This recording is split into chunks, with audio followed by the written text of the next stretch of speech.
Hi everybody, Martyn the Flicking Feathers again today, and I'm tying an absolutely deadly but very simple river bug. It's just a wee Caseless Caddis. Some people might call it a green rockworm. Great for the rhyacophila, or just a kind of general prospecting pattern. Well worth having in your box for trout and grayling. Now, as always, I'll put a materials list in the description, along with a link to the Patreon page for anybody that wants to support the channel, which will get you entered into the giveaways. Alternatively, you can like the video, share the video, watch it all the way to the end, leave comments below. All of that helps the channel to grow. Right, so I've got my hook and my vise. This is a size 12, it's the full and mill Czech nymph heavy, black nickel. Years ago we would have tied these on like a just a B100 or something, or a B110,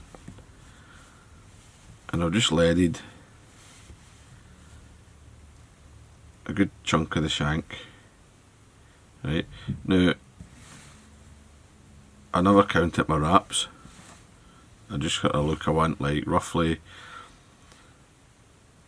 thorax length at the front, clear, and then coming around to, by the time I turn these in, it'll be like a bit in line with the eye. Right, I'm sort of leading it there. Most of the caddis larva, the caseless, they're kind of plump at the sort of like the 2/3 mark, rather than up. They don't taper up towards the head. So, oops, pull my thread out, so just get it started. And I'm using some, this is just uni, it's 8O and light olive, and I'm just running it. I'm using the tag piece there as well. And I'll catch that in, put a jam in. Take away the waste piece. Right, I'm going to crisscross this a couple of times. I'm going to get another bit of lead. Just going to thicken up this abdomen a wee bit more. You could use sticky lead if you like, but I've run out waiting on it arriving. So get that in just a few turns, just to add a wee bit more weight and help build that form, right?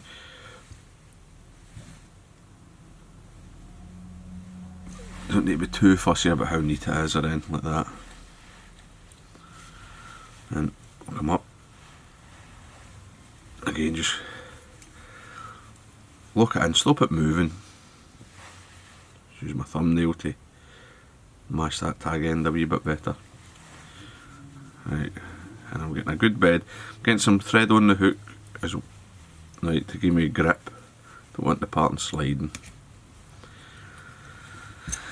Right, that's enough. I don't need to religiously fully cover the entirety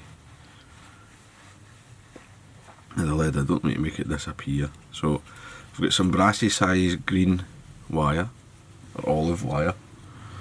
It's a UTC stuff, so it's not always the same colour. This is the sort of shiny one. It's marked as olive, but I would say it actually is the green rather than the matte olive. Just tied that over the length of the body, and then now it's dead simple. I'm just using 2 dubbins. So the first dubbin, I'm using the ultra nymph dub in fluorescent caddis green. The other colour I would say is quite good is the tan olive.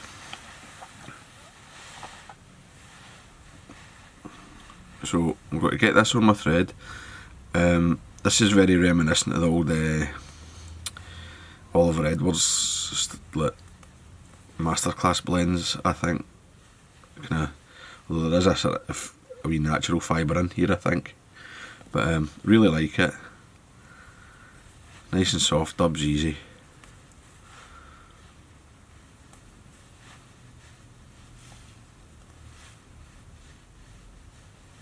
And with this being the kind of big fly, it will fairly eat the dubbing. Now, what I'm going to do here, I don't want the abdomen, the back end, to be that shaggy, so I've waited to now to cement this lead, right? I always like to put a bit of cement or super glue on the lead.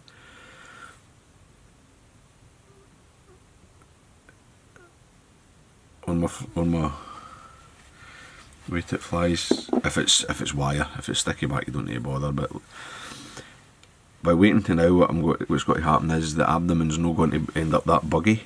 It'll sort of stick. So I'm just coming around building this up. Just keep checking it. Make sure if there's any. So I've got that extra dubbing now. I can sort of spread that. Still might need a bit more than I've got here. You can spread that, get it on, and just keep checking. Make sure you don't have any low spots or anything, and there's no exposed lead. See a wee bit there. Need some more.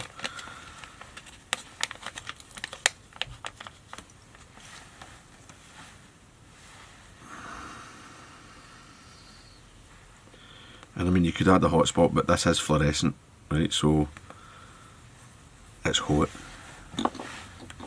Get that in. That's probably me. Slide it up.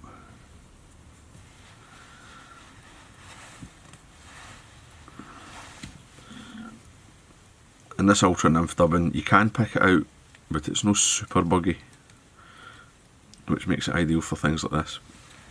So you can see I'm sort of with this shape, sort of fat in the middle.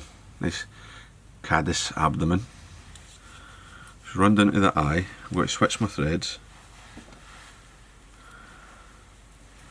So I'm just going to start some. This is just black. It's uni. Run over the top of that. Trim away the waist.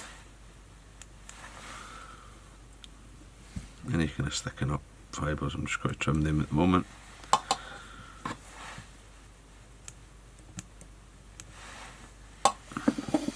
And then thorax, I'm just using the euronymph flash dub. It's a wee bit spikier so I can get some legs picked out. And this is peacock black.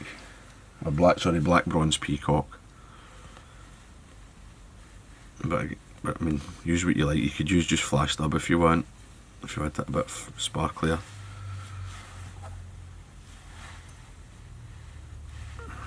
So, come at the back, we dub up towards that. A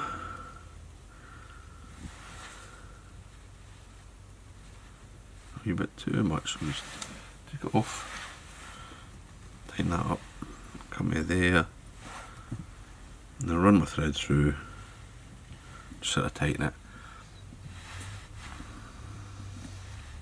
And then dead easy, I'm just going to come up with the rib. I'm going to counter rib it, so I'm ribbing towards myself. So the segments are sort of nice and visible. And you'll probably do, I mean, it's up to yourself, but you're looking 7 wraps, maybe 8, depending on the size of the wire and how tightly you like the look of it. So I just took a couple of wraps over that wire, folding it back. I'm just going to build my head.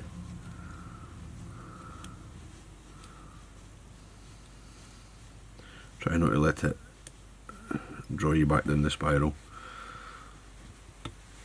Bend and break it away.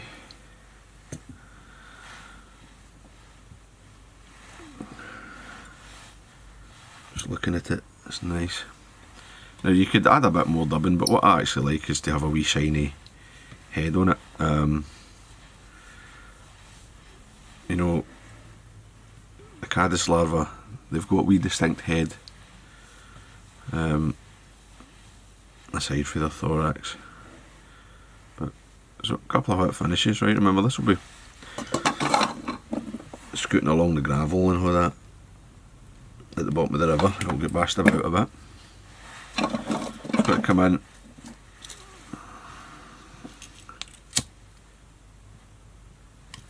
wee bit of fuzz there at the eye, just to take that away.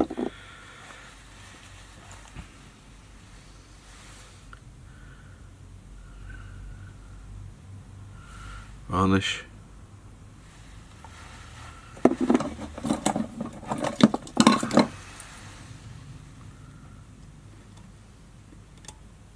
Now come in with my dubbing needle, just, I don't want to pick out the whole underside, I just want a wee bit of leggy expression. I can sometimes see better by turning it upside down.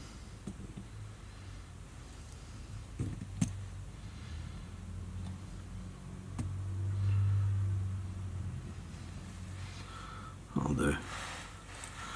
So your wee buggy flies, if there's any that are too long, take them away.